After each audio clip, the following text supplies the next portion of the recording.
Done quite a few trips on it so far. A few overnighters, some long days. 15-hour day I think was the longest.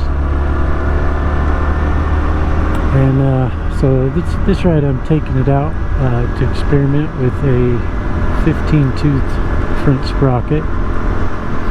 The trend seems to be most folks going for a 13-tooth. Stock is $14.39. For me, this bike is just about perfect, other than one area, which is getting on the pavement. So I try to stick with all dirt wherever I can, but where I live, it's inevitable. You're gonna have to get on pavement to link even the dirt roads. Close calls, some experiences with people coming up on me really fast, and just feels a bit unsafe and sketchy. You know, you can jump to the shoulder, which I do. But as far as blending with traffic, unless it's somebody pulling something or whatever, you're generally not going to blend with them on this bike. You're going to either be in their way or need to get out of their way. But my general impression with going to a 15-tooth to get to the point finally is it does not give this bike any more top speed. It doesn't have the power to pull 15-tooth. But it does make it vibrate less. So it's kind of boils down to a comfort thing.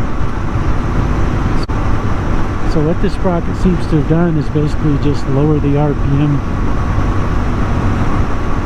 at any given speed. So right now I'm doing 45, and it's much more comfortable as far as the vibration goes than it is with the 14-tooth.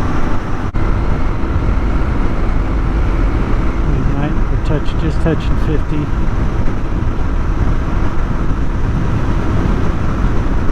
Looks like that's all it's going to have. It's about 50.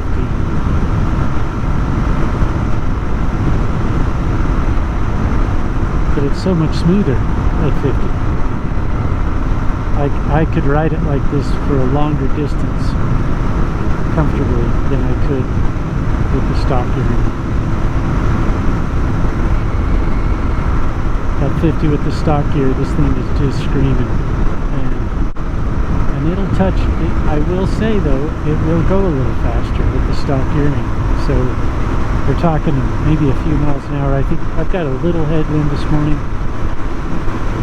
I think I've been able to pull 51, 52 on this stretch here with calm day and the stock gearing. But it's still wound out, wide open throttle. That's all it has until you get a tailwind or you're going downhill. That's another great example. So I've got 56 down this hill. It's buzzing, it's singing, but it's in the grips. It's just not as bad as it is stock.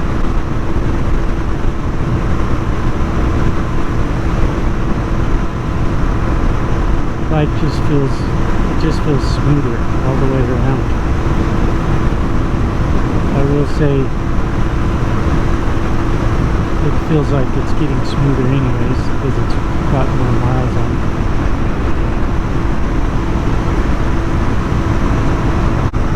But it sure cruises along down the pavement smoother. There's no doubt about it.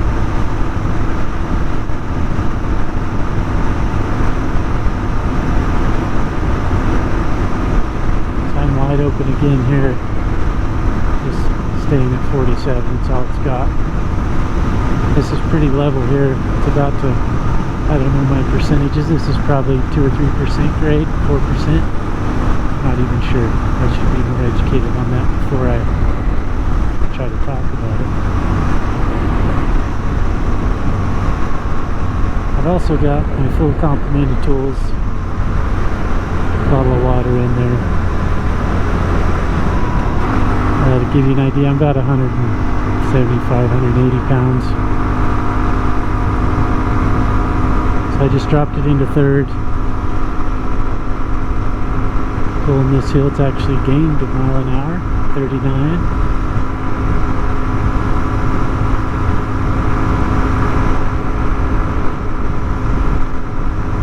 So this is interesting. This is similar, a similar speed to what I would do with the stock gearing. You know, high 30s, 40 if you're lucky. I think it would pull forth for longer before you had to shift with the stock gearing, but the speed is comparable, just in a lower gear. So it's still pulling this just fine.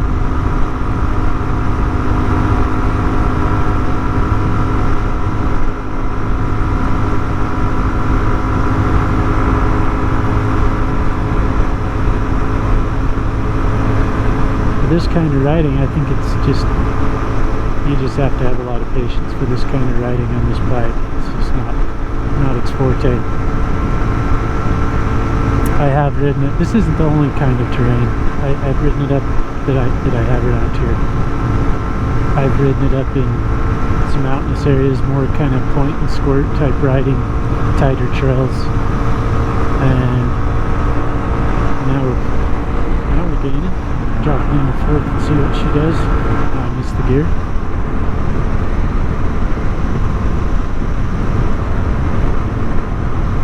So this is just a slight incline, and it's held at 42, 43. I'm wide open. The more tight, twisty type trails, the stock gearing is fine, and I could understand even doing a 13.2 if that's your terrain. My plans just keep extending outward. I think the longest ride I've done so far is 380 miles, and so the next one is, you know, pushing for 450, 500, multiple days. So that's where my thought process starts going as far as taking this bike anywhere. And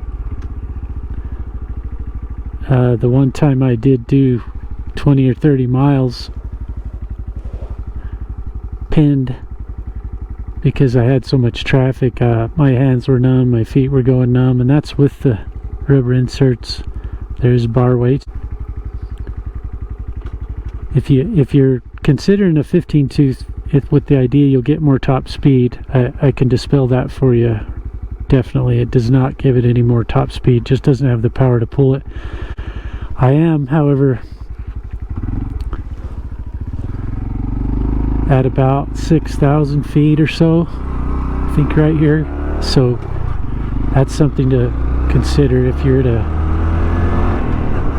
lower altitude, you may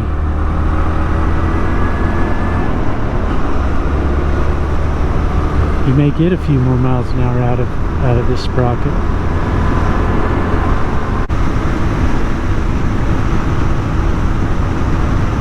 The thing that's really fun, I should have started off talking about this. The thing that's neat about this bike is it's so much fun to ride, you don't want to get off of it.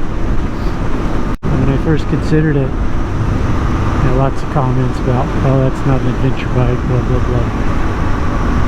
I can't think of any other a better definition for an adventure bike. It's something you just want to keep going on. Now, would I want to ride it to Alaska? You certainly could, but this bike's just so much fun, and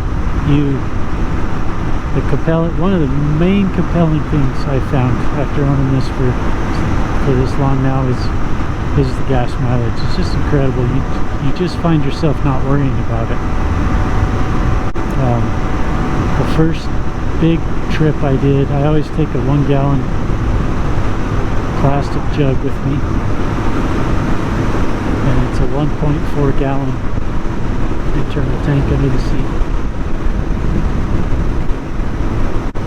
And I went off on one ride with the idea that I'm gonna let it run out and see how far it'll go. But I got way out in the desert and kind of started second guessing that idea. But I got as far as 160 before I chickened out and used the gas can. So I got 160 miles on 1.4 gallons of gas, and when I opened the cap, there was still gas sloshing in the tank. It wasn't dry. So with a gallon of gas in the stock tank, you're easily looking at, well, I shouldn't say easily, but 250 miles would be doable.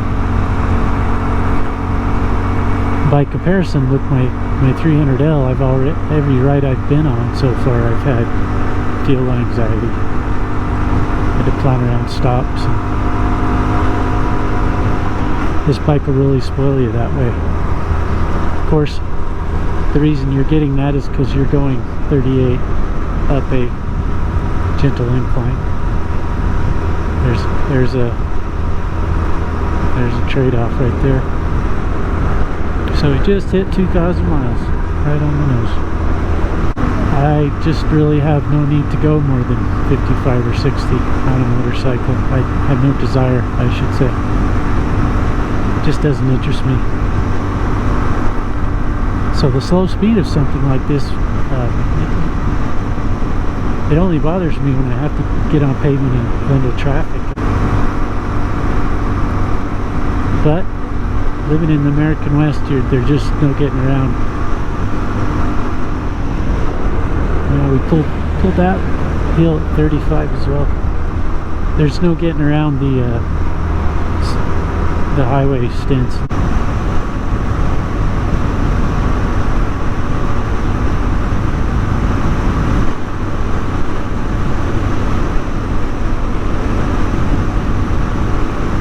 I've really been considering a Super Cub, as it looks like it's just a bit faster for rides like this.